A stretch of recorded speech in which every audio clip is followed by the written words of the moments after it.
महाभारत द्रौपदी की वजह से हुआ, ये तो हम सब ने सुना होगा। लेकिन अगर मैं आपको कहूँ महाभारत होने के पीछे द्रौपदी नहीं माता गांधारी थी, तो आपको कैसा लगेगा? तो चलिए आज हम डे 4 ऑफ कहानी शुरू सीरीज में आप सबको एक अनसुनी महाभारत की कहानी सुनाती हूँ। और इस वीडियो को थोड़ा इंटरेस्टिंग बनाने के लिए ये पूरा वीडियो मैं ब्लाइंड फोल्डेडली शूट करूंगी। तो चलिए। माता गांधारी महाराजा गांधार नरेश की पुत्री हैं।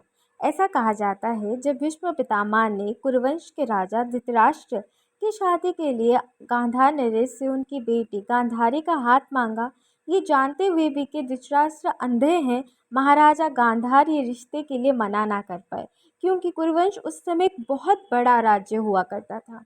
शादी के कुछ दिनों बाद जब भीष्म पितामह को ये पता चला कि गांधारी मांगलिक है और ये बात उनसे शादी से पहले छुपाई गई थी, उनको एहसास हुआ कि जैसे उनके साथ गांधार नरेश ने छल किया है। वो क्रोध में आके भीष्म पितामह ने गांधार नरेश को उनके पूरे परिवार के साथ भोजन के लिए निमंत्रण भेजा।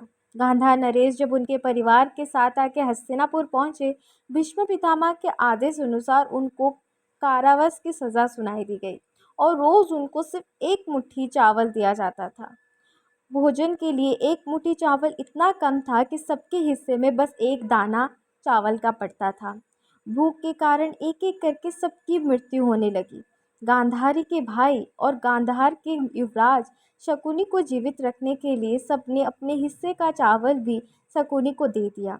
एक एक कर सबकी मृत्यु शकुनी के आंखों के सामने हो रही थी। अंत में जाके सिर्फ शकुनी और बूढ़े गांधार नरेश बचे थे। अपने आखिरी समय में गांधार नरेश ने अपने पास शकुनी को बुलाया और अपनी बची कुची ताकत के साथ शकुनी के पैर पे वार किया, जैसे कि शकुनी का एक घुटना टूट गया।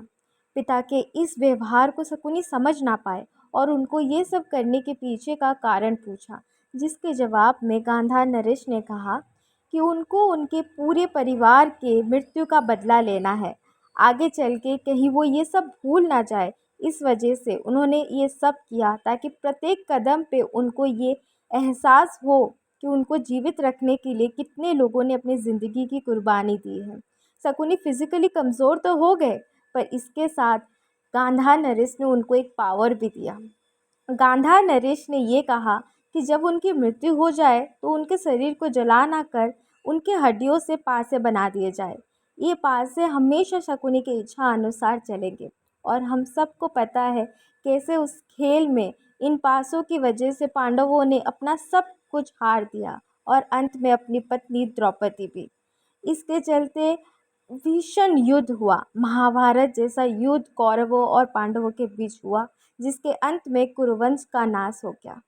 तो कैसी लगी आपको ये अनसुनी कहानी? आई होप आप सबको ये वीडियो अच्छी लगी होगी और ऐसे ही इंटरेस्टिंग वीडियोस के लिए मेरे चैनल को सब्सक्राइब और फॉलो कर दीजिएगा। तब तक के लिए मैं मिलती हूँ आप सबसे एक नए वीडियो के साथ। बाय।